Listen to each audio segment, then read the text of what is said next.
오늘 우리에게 주시는 하나님 말씀은 요한복음 8장 1절에서 5절 말씀입니다. 신약성경 157쪽에 있습니다. 요한복음 8장 1절에서 5절 말씀입니다. 이 말씀을 읽을 때 살아계신 하나님의 음성을 친히 듣는 귀한 시간이 되시기를 바랍니다. 예수는 감람산으로 가시니라. 아침에 다시 성전으로 들어오시니 백성이 다 나오는지라. 안사 그들을 가르치시더니 서기관들과 바리새인들이 음행 중에 잡힌 여자를 끌고 와서 가운데 세우고 예수께 말하되, 선생이여, 이 여자가 간음하다가 현장에서 잡혔나이다. 모세는 율법에 이러한 여자를 돌로 치라 명하였거니와 선생은 어떻게 말하겠나이까? 오늘 교회 창립 47주년 되는 날입니다. 지난 시간 동안 하나님 나라 사역을 위해서 함께 힘썼던 신앙의 선배들, 또 지금도 예배자로 온라인 앞에 또 오늘 본당에 작은 수이지만 함께 모인 여러분들에게 특별히 하나님이 주신 은혜와 평강이 함께 하시기를 바랍니다. 우리는 교회를 그렇게 정의합니다. 세상으로부터 구별된 사람들의 모임, 또 그들이 모여서 함께 예배 드리는 믿음의 공동체라고 말합니다. 그 정의를 보면 분명 우리는 세상으로부터 구별된 사람들입니다. 구별되어야 합니다. 구별된 삶을 살아야 합니다. 구별된 모습을 가지고 가치관을 가지고 삶을 살아가야 하는데, 그것이 어떤 것이냐라고 하는 것을 하나님은 성경을 통해서 우리에게 들려주고 계십니다. 주후 1세기의 교회는 그 문제를 가지고, 그 명제를 가지고, 그 과제를 가지고 가장 먼저 모였던 공동체입니다. 그리고 예수님은 그 믿음의 공동체가, 교회가 어떤 자세와 생각으로 살아가야 될지를 구체적으로 복음서에서 들려주고 있습니다.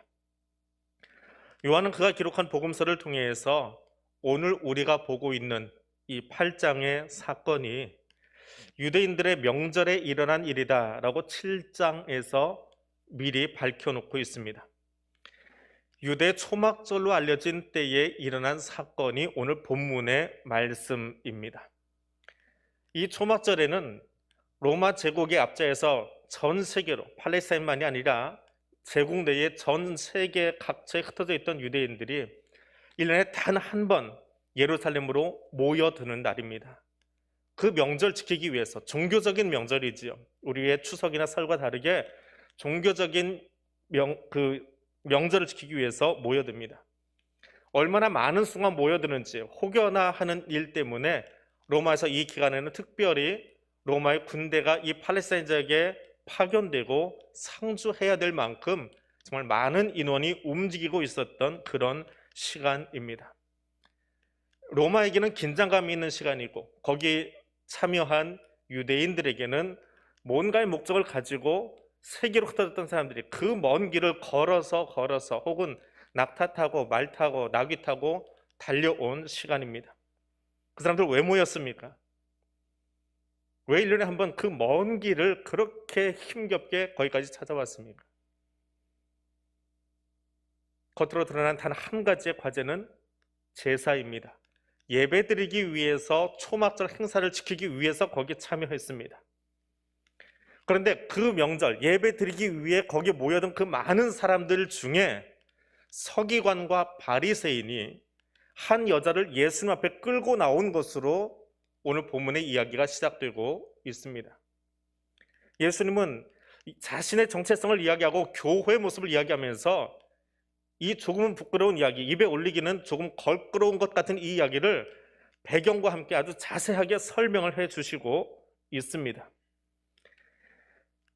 제사 드리기 위해 모인 무리들 중에 서기관과 바리새인, 그들이 여인을 끌고 왔습니다.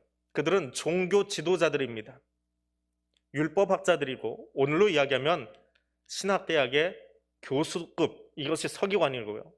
바리새인은 평신도 사역자들 중에 그래도 어깨가 좀 우쭐할 수 있는 구별된 사람들. 그래서 요즘식으로 이야기하면 신학교 교수와 교회 직분자들이 나서서 예수 앞에 한 여인을 끌고 왔다. 이렇게 설명하면 딱 알맞은 대목입니다. 그리고 예수에게 묻습니다. 선생님, 이 여자가 간음하다가 현장범으로 잡혔습니다. 율법에 이러한 여자를 돌로 치라 했는데 선생님은 어떻게 말씀하시겠습니까? 이미 답이 다 나와 있죠. 그들의 질문 속에 답은 있는 것 같습니다. 그런데 그들의 의도가 있었다라고 6절 말씀에 적고 있습니다. 그들은 예수를 고발하기 위해서 이 여자를 끌고 나왔습니다. 서기관과 바리새인들이 어떤 대답을 들어야 될지, 그 대답에는 어떤 효과가 있는지 그거 굳이 설명할 필요 없습니다. 그거 중요하지 않습니다. 예수님이 돌로 치라고 했건 용서하라 했건 어차피 이쪽에서는 정치적인 이유로, 이쪽에서는 종교적인 이유로 예수를 걸고 넘어져서 죽이고자 하는 그 의도가 다분히 깔려있는 이야기이기 때문에 그렇습니다. 그래서 그 설명을 구차하게 길게 늘어놓을 필요는 없을 것 같습니다. 하지만 다시 한번 보십시오. 그 장면을 그림으로 그려놓고 보면 예수와 여인과 그들을 둘러싸고 있는 바리새인과 서기관을 비롯한 무리들이 그 현장에 모여 있습니다. 돌로 치라는 것도 용서하라는 것도 아니지요. 예수님의 말씀은 무엇이었습니까? 너희 중에 죄 없는 자가 먼저 돌로 치라. 이 말씀을 하셨습니다. 그리고 이 말씀 한마디에 무리들은 한 사람씩 한 사람씩 양심의 가치를 느껴서 어른부터 젊은이까지 그 자리를 떠났다라고 이야기합니다. 오직 그 큰 그림 속에서 예수와 여자만 남을 때까지 다 떠나갔습니다. 그들이 왜 떠났을까요? 죄 없는 자가 돌로 치라 했으니까 그들의 죄가 생각나서. 어떤 죄요? 도둑질한 거? 거짓말한 거? 아닙니다. 그런 추상적인 이야기 하지 마십시오. 그들은 구체적으로 드러난 죄를 지금 범했습니다. 그 죄는 이미 성경에 쓰여 있습니다. 추측하지 말고 성경에 있는 대로 보십시오. 그들은 율법을 어겼습니다. 율법 어겨놓고 예수에게 율법대로 이 여자 어떻게 할 겁니까? 라고 이야기하고 있는 겁니다. 이미 자신들이 율법을 어겼어요. 왜요? 신명기 22장의 말씀입니다. 소리 질러도 들을 사람이 없는 들판에서 강간을 당한 약혼한 처녀가 있다면 그러면 그 여자는 죄가 없다. 남자만 죽여라. 그런데 약혼하지 않은 미혼의 처녀라고 한다면 그 남자가 들켰을 때 그 남자가 여자를 책임지게 해라. 데리고 살아라. 그 외의 경우는 둘 다 끌어내서 둘 다 죽여라. 그게 신명기 22장에서 22절부터 24절에 나오는 법령이에요. 그러면 지금 예수 앞에 누가 끌려 나와야 됩니까? 약혼한 여인이 아닌 경우예요. 처녀에 해당하는 경우가 아닙니다. 그렇다면 남자가 끌려 나왔든지 약혼의 경우는 아니면 둘 다 나와 있어야 돼요. 둘 다 와 있어야 돼요. 그게 법이에요. 그리고 끌려올 필요도 없습니다. 성 밖에서 이미 집행이 끝났어야 돼요. 근데 그들은 법을 가지고 예수를 시험하려고 남자는 데리고 나오지 않았습니다. 두 사람이 다 들어왔어야 되는데 여인만 데리고 나왔어요. 어떤 이유로? 남자는 묵인해주고 숨겨버렸습니다. 그들 스스로 법을 이미 어겼습니다. 의도적이지요. 오늘 본문은 8장인데 7장의 19절에 예수님은 이미 이 명절에 이 말씀 먼저 던지셨어요. 너희 중에 율법을 지키는 자가 없다. 그런데 어째서 너희는 나를 죽이려고 하느냐? 이미 말씀을 던지셨어요. 근데 8장에 와서 그 말씀을 들었는지 안 들었는지 이 종교 지도자라고 하는 사람들이 율법을 어긴 채로 여자만 데리고 나온 거예요. 그들 스스로 이미 법을 어겨버렸어요. 추상적으로 우리가 그 사람들이 도둑질 했을 거야, 어린 시절 했던 어떤 죄를 생각났을 거야, 이런 이야기 하지 말고요. 이미 그들은 실정법을 어긴 사람들이에요. 그래놓고 예수로 걸려고 하다 보니까 자기들이 먼저 걸린 거예요. 율법에 저촉이 된 겁니다. 네, 가만히 보십시오. 서기관과 바리새인들, 소위 종교 지도자들이지요. 평신도 사역자가 됐건 신학교 교수가 되었건 종교 지도자들입니다. 그들의 손에 들리는 것은 율법입니다. 그 율법을 들고 누구에게 나왔습니까? 율법을 전달해 준 모세가 아니고 율법의 수요자이신 하나님, 이 땅을 산 하나님 앞에 가서 그것을 가지고 하나님을 시험하려 했다라고 하는 아이러니한 대목입니다. 근데 하나님은 모세를 통해서 이 율법을 왜 주셨습니까? 이스라엘 백성들을 하나님 나라 백성 만들어 가시려고 주신 것이 율법이라고 하는 겁니다. 그것이 성경 말씀입니다. 근데 그들은 성자 하나님 앞에서 그 하나님의 마음은 가슴에 담지 않고 도리어 율법을 가지고 성경을 들고 여기에 이렇게 써 있는데 다른 사람을 판단하기 위한 도구로 사용하고 있더라라고 하는 겁니다. 그 순간 예수의 말씀이 들립니다. 죄 없는 자가 돌로 치라. 누가 죄인이었지요? 말하고 있던 그들이 죄인입니다. 그러면 그들은 어떤 행동을 해야 됩니까? 죄가 드러난 그 순간 그들은 어떤 모습으로 행동해야 될까요? 중동에는 이런 규칙이 있습니다. 우리에게도 있는 일상적인 이야기 중에 하나인데 소위 체면 문화라고 하는 거예요. 체면을 중요시합니다. 체면 때문에 스스로 목숨을 끊는 경우도 있는데 중동의 체면 문화 중에는 어떤 문화가 하나 더 있냐 하면 공동체가 같이 모여 있는데 이것 좀 아닌 것 같아. 그럼 서로 눈치를 봐요. 누가 먼저 이 자리를 좀 떠날까? 그때 누가 먼저 일어나야 될까요? 오늘 여기 은퇴하시는 분들이 예배에 참석해 계시는데 은퇴하신 분들이 지금 나이가 제일 많지요? 지금 여기 앉아 계신 한 20명 중에는 그중에 제일 생일 빠르신 분 누구신가요? 네. 그분이 벌떡 일어나서 오늘 이 자리는 아닌 것 같아. 그러고 일어나 나가면 나머지 아래 사람들은 다 따라 나가는 겁니다. 이게 중동의 규칙이에요. 체면 문화가 중요하긴 한데 어린 아이가 버르장머리 없이 먼저 나갈 수 없습니다. 제일 연장자가 마음에 가책을 느꼈습니다. 내가 죄를 범했구나. 내가 율법을 잘못 알고 있었네. 그 일어나 나가면 뒤에 사람은 말하지 않고 따라 나가야 돼요. 그게 규칙이에요. 그냥 생활의 관습이에요. 어른의 문화를 중시해주는, 따라가주는 그런 규칙이 있습니다. 그래서 성경 어떻게 써 있습니까? 양심의 가책을 느껴서 누구로부터? 어른으로부터, 나이 많은 사람부터 어린아이까지 줄줄줄줄 따라 나가버리는 겁니다. 어른이 나가니까 아래 사람들은 그게 맞는 거구나 하고 나가버린 거예요.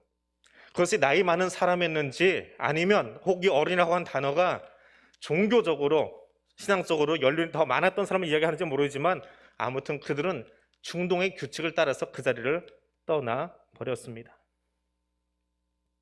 율법이 말씀을 수요하여 주신 하나님의 마음을 품지 못한 자들의 손에 들려 있습니다.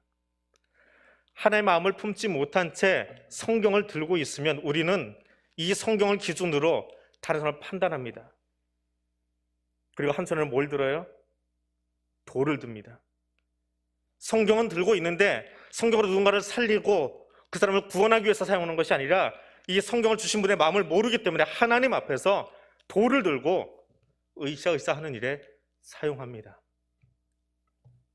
그럼 하나님의 마음은 무엇일까요? 교회에게 주시는 하나님의 음성은 대체 무엇일까요? 저는 이 본문을 읽으면서 그 답을 창세기 18장에서 찾았습니다. 창세기 18장은 아주 중요한 의미가 있습니다. 왜냐하면 17장에서 아브람이 아브라함으로 바뀌는 놀라운 전환이 있습니다. 그가 계명 신청을 한 것이 아니에요. 요즘은 계명 신청이 좀 쉬워져서 증인 두 사람만 있으면 법원 가서 내 이름 바꿀 수 있습니다. 쉽게 바꿔줍니다. 근데 고대 이름은 아버지가 주신 것이기 때문에 아무리 힘들어도요 쉽게 바꾸지 못합니다. 당연히 바꿀 수 없지요. 그런데 하나님이, 진정한 아버지이신 하나님이 아브라함의 이름을 바꾸셨어요. 너는 열국의 아버지가 되어라. 모든 민족의 아버지가 되어라. 그래서 아브라함이라고 바꾸었습니다. 그것은 아브라함의 인생 속에 너는 어떻게 살아라라고 하는 하나님의 선언이 담겨 있는 겁니다. 그리고 그렇게 아브라함이 된 사람이 18장에 와서 이제 너는 이 사건 앞에 어떤 태도를 취할 거냐, 열국의 아비가 가져야 될 태도가 무엇이냐라고 하는 것을 보여주고 설명하는 것이 18장입니다. 창세기 18장은 어떤 내용이지요? 소돔과 고모라의 멸망하는 장면입니다. 심판받는 장면입니다. 그런데 18장 17절에서 19절에 가면 사실은 우리는 들을 수 없는 대목인데 하나님의 영이 모세를 감동시켜서 창세기를 기록할 때에 그분의 독백, 하나님의 독백을 이곳에 옮겨 놓았습니다. 소돔과 고모라를 바라보면서 근심하고 있는 하나님의 마음이 거기 18장 17절에서 19절에 적혀 있습니다. 그리고 20절과 21절에서는 누구 들으라는 듯이, 누구예요? 17장에서 아브라함으로 이름이 바뀌어버린 그 남자에게 들으라는 듯이, 아브라함에게 들으라는 듯이 큰 소리로 하나님께서, 여호와께서 가라사대 하고 말씀하고 계십니다. 여러분, 이 17절에서 21절의 말씀이 굳이 필요할까요? 소돔과 고모라가 이미 죄악을 범했고 하나님 멸망시키기로 작정하셨다면 굳이 자기 독백을 사람들에게 듣도록, 또 그것을 아브라함이 듣도록 하나님 입 밖으로 뱉으실 필요가 있느냐라고 하는 거예요. 죄를 범했으면 그 소돔과 고모라를 불로 태우시든지 땅을 열어서 집어 삼켜버리시든지 하나님 하시면 되잖아요. 근데 왜 아브라함에게 들리게 이야기하셨냐라고 하는 거예요. 그것은 17장에서 그를 아브라함으로 이름을 바꾸신 뒤에 네가 이 대목 앞에서 어떤 태도를 취할 거냐라고 하는 것을 보고 계시는 거예요.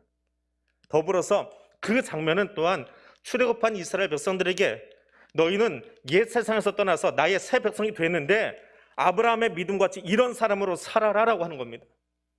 더불어 그 말씀은 오늘 세상으로부터 구별되어 이 교회에 모인 저와 여러분에게 우리의 태도는, 우리의 신앙의 태도는 이 아브라함이 보여줬던 믿음의 태도를 가지고 살아야 한다라고 하는 말입니다. 아브라함이 서야 될 자리이지요. 하나님은 열국의 아비인 아브라함이, 믿음의 사람들인 우리들이 멸망당할 소돔과 고모라를 향하여 어떻게 처신해야 될지, 믿음의 조상이, 그리고 믿음의 사람들이 오늘 이 땅에서 어떤 모습으로 살아야 할지를 들려주고 있습니다. 아브라함은 어떻게 했습니까? 멸망당할, 하나님이 이미 심판하기로 작정한 그 땅을 놓고 기도하기 시작합니다. 몇 명의 의인이 있다면, 몇 명의 의인이 있다면, 죄악이 크게 달해서 하나님의 진노를 산 땅이지만 그 안에 단 몇 명이라도 있다면 그들을 다른 죄인들과 더불어서 멸망시키시겠습니까? 신락 같은 희망을 가지고 아론은 끊임없이 하나님 앞에 나아가 기도하고 있습니다. 그런데 놀라운 것은 이미 하나님이 심판을 결정하고 계셨지만 아브라함의 반복된 간청에 일일이 응답하십니다. 6번이나 응답하십니다. 그리고 이 6번의 응답을 가만히 들여다보면 하나님의 어조에 점점 강하게 당신의 마음을 드러내고 있는 것을 볼 수 있습니다. 내가 만일 찾으면 용서할게, 찾으면 멸하지 않을게, 그것으로 말미암아 멸하지 않을게, 그것으로 말미암아 멸하지 아니하리라. 절대로 물러설 수 없는 심판의 의지를 표현하면서도 그러나 끝까지 그 기도를 들어주고 기다려주고 계시는 하나님의 마음이 26절부터 32절까지 나오고 있습니다. 그럼에도 불구하고 저렇게 이미 정해진 하나님의 구원과 심판의 역사가 정해져 있음에도 불구하고 아브라함은 하나님 앞에 나아갑니다. 누구를 위해서요? 무엇을 위해서요?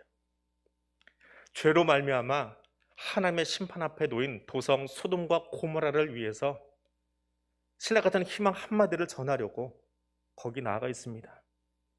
어떤 자격으로요? 지가 무슨 주제 넘게 하나님 앞에 나가서 그렇게 표현할 수 있겠지요? 어떤 자격으로? 아브라함은 자기 입으로 이야기합니다.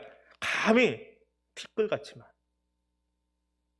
흙먼지에 불과하지만 하나님께서 나를 열국의 아버지가 되라고 부르셨다면 내 마음에 드는 땅만이 아니라 이미 죄악으로 말미암아 멸망될 소돔과 고모라도 내 기도 목록에서 빼지 않겠습니다. 그들이 구원받을 수 있다면 내가 하나님 앞에 감히 나아가서 죽을 각오하고 그 땅을 향해서도 중보기도 하겠습니다. 이것이 믿음의 조상이 보여진 태도이고 이것이 교회가 가져야 될 예배의 자세다라고 하는 거예요. 오늘 우리의 기도는 내 마음에 차지 않고 교회가 보기에 정말 멸망받을 땅일지라 할지라도 내 기도 목록에서 중보의 기도를 빼서는 안 된다라고 하는 겁니다. 그것이 세상에서 구별된 사람들이 모여있는 교회가 마땅히 해야 될 예배의 모습입니다. 세상에서 구별된 사람들의 모습이 이것입니다. 세상에서 구별되어 말씀을 붙든 믿음의 사람은 자신이 들고 있는 이 거룩한 책, 이 책을 가지고 이 기준에 의거해서 세상을 판단하고 돌을 집어드는 사람이 아니라 이 말씀을 내게 수여하신 분의 마음을 가슴에 담고 무너져가는 죄인들, 그래서 눈 씻고 쳐다봐도 의인은 단 한 명도 찾아볼 수 없는 그 땅이라 할지라도, 소돔과 고모라라 할지라도, 그것이 저 북한 땅이고 저것이 저 이슬람권이고 상관없습니다. 그 땅을 다 내 가슴에 품고 내 기도의 목록에 올리고 어디로요? 하나님 앞으로 나아가는 사람들입니다. 그것이 진짜 예배입니다. 우리 예배를 회복하십시다. 예배 회복하는 것은 본당에 모든 사람이 몰려 들어와서 다 이 자리를 채우고 드리는 것만이 예배 회복이 아닙니다. 말씀의 작고를 다 기억하고 그것 가지고 돌을 들고 있는 바리새인과 서기관처럼 살지 않는 것입니다.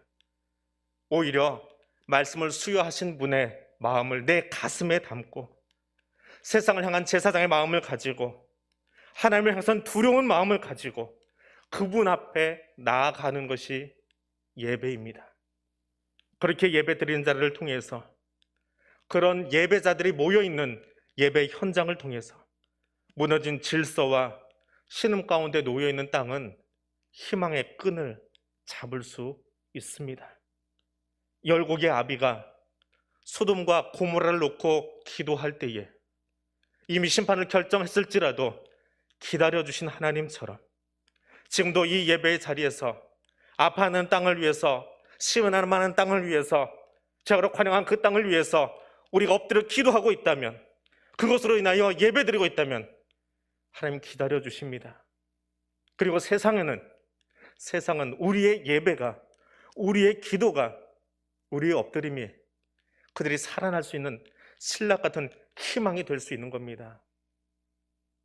예배는 우리가 하나님 앞에 멋을 내는 자리가 아닙니다. 세상에 희망의 끈을 놓아주는 아주 중요한 자리입니다. 우리 그 예배를 회복할 수 있기를 원합니다. 무너져가는 저 땅 가운데에 하나님의 희망을 놓아줄 수 있는, 그 다리를 놓아줄 수 있는 우리의 예배가 될 수 있도록 그 예배를 회복하는 귀한 시간이 될 수 있기를 원합니다. 우리 같이 기도하겠습니다. 교회 창립을 감사하는 오늘, 우리 교회가 이런 교회가 되어지고 또 왕같은 제사장인 내가 아브라함이 소돔과 고모라를 향해서 손을 들고 예배의 자리, 기도의 자리로 나아갔던 것처럼 우리도 그렇게 그 마음을 가지고 기도할 수 있기를 원합니다. 세 가지 기도 제목을 드립니다. 왕같은 제사장들의 예배가 회복되게 하옵소서 기도하시기를 바랍니다. 왕같은 제사장들의 예배를 통해서 세상에 소망이 들리게 하소서 기도하겠습니다. 그리고 거룩하신 하나님, 내가 그 예배자가 되겠습니다. 이 세 가지 기도 제목 가지고 여러분 있는 그곳에서 우리 함께 한 1분 정도 같이 통성으로 기도하겠습니다. 거룩하신 하나님, 말씀을 너무나 잘 알고 배우고 가르친 자리에 섰던 서기관과 바리새인들도 하나님의 마음을 그 가슴에 담지 못했을 때에는 도리어 그 율법이 돌을 들게 하는, 누군가를 치게 만드는 도구밖에 되지 않았음을 우리는 안타까운 마음으로 보았습니다. 하나님이 우리를 세상 가운데서 구별하여 세우심은 아브라함이 아니라 아브라함이 되게 하시고 믿음의 사람이 되게 하시고 교회 모여 예배자로 엎드리게 하심은 우리가 왕같은 제사장이 되어 넘어져가는 저 땅 가운데에, 소망이 끊어져 버린 저 땅 가운데에 하나님 사랑의 마음을 전달하기 위해서, 나눠주기 위해서, 희망의 끈을 놓아주기 위해서 우리를 부르신 줄 압니다. 주여, 왕같은 제사장들의 예배가 회복되게 하옵소서. 왕같은 제사장들의 예배를 통하여 세상에 소망의 소리가 들리게 하옵소서. 그리고 다른 사람이 아니라 주여, 내가 그 사람, 내가 그런 예배자 되기를 원합니다. 주의 마음을 우리의 가슴에 담고 하늘 아버지의 마음을, 오늘 말씀을 수여하신 그분의 마음을 우리의 가슴에 담고 무너져가는 소돔과 고모라를 향해서 무너져가는 질서가 깨어진 이 땅의 안타까운 나라와 민족과 공동체를 향해서 내가 엎드리겠습니다. 그리고 그때 주님 기다려주시며 우리를 새롭게 하시는 하나님의 손을 만날 수 있기를 원합니다. 그런 감격의 예배 현장을 우리가 회복할 수 있도록 성령님 함께해 주시기를 원합니다. 주여 우리 가운데 함께하여 주시옵소서. 거룩하신 하나님, 왕같은 제사장들의 예배가 회복되기를 원합니다. 왕같은 제사장들이 모여 소돔과 고모라를 놓고 부르짖던 아브라함처럼 열방을 향하여 가로막아서서 기도하는 세상의 소망의 소리를 놓는 그런 예배가 회복되기를 원합니다. 그 회복의 역사가 오늘 나에게서 시작되도록, 그런 회복의 역사가 그 마음을 품고 함께 예배자로 모인 우리 교회에서 시작될 수 있도록 하나님 피로 값주고 사신 교회가 세상을 향하여 그 희망의 끈을 전달해주는 아름다운 축복의 통로가 되도록 주여 함께하여 주시옵소서. 예수님 이름으로 기도드립니다. 아멘.